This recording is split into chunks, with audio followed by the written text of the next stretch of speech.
नमस्कार, मैं हूं संजना। आज देश की सियासत गर्म है इंडिया यूएस ट्रेड डील को लेकर। इस डील पर ओपोजिशन ने सरकार पर गंभीर आरोप लगाए हैं।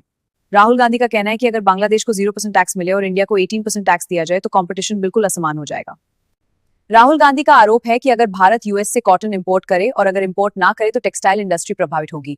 उनके मुताबिक ये डील दोनों में से किसी एक को या शायद दोनों को नुकसान पहुंचा सकती है। राहुल गांधी ने इस फैसले को सुरेंडर यानी सरेंडर बताया और कहा, झूठ मत बोलिए, देश को सच बताइए। आइए हम राहुल गांधी से जानते हैं क्या आरोप है। नमस्कार।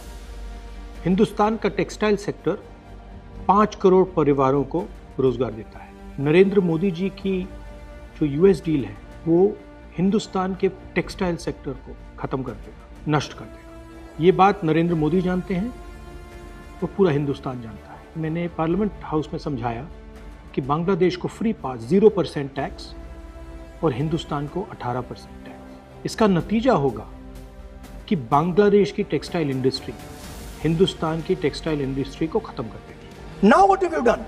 You have the United States has reduced Bangladesh's tariff to zero. And our tariff is 18%. What do you expect our textile people to do? Their competitor is Bangladesh. If Bangladesh imports US cotton, they have 0% duty. Finished.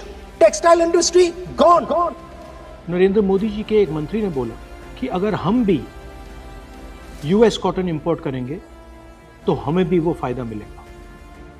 मगर सच्चाई है कि हमारा cotton Bangladesh जाता है, हमारा cotton Hindustan की textile मिलों को चलाता है।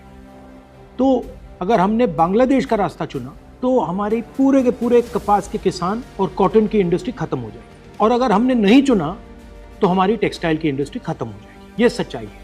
पीयूष गोयल जी, झूठ मत बोलिए। इसलिए मैं इसको सरेंडर कहता हूं, क्योंकि ये डील या तो कपास के किसान को मारेगा या टेक्सटाइल इंडस्ट्री को मारेगा या फिर दोनों को उड़ा देगा। इनके मंत्री को यह भी नहीं मालूम कि बांग्लादेश अब हिंदुस्तान से कपास नहीं खरीदेगा और उन्होंने निर्णय ले लिया है कि वो यूएस से कॉटन इंपोर्ट करें। ये है यूएस डील, नरेंद्र मोदी जी की डील। अब सवाल ये है, क्या ये ट्रेड डील भारत के टेक्सटाइल सेक्टर और किसानों के लिए खतरा है या फिर ग्लोबल स्ट्रैटेजी का हिस्सा?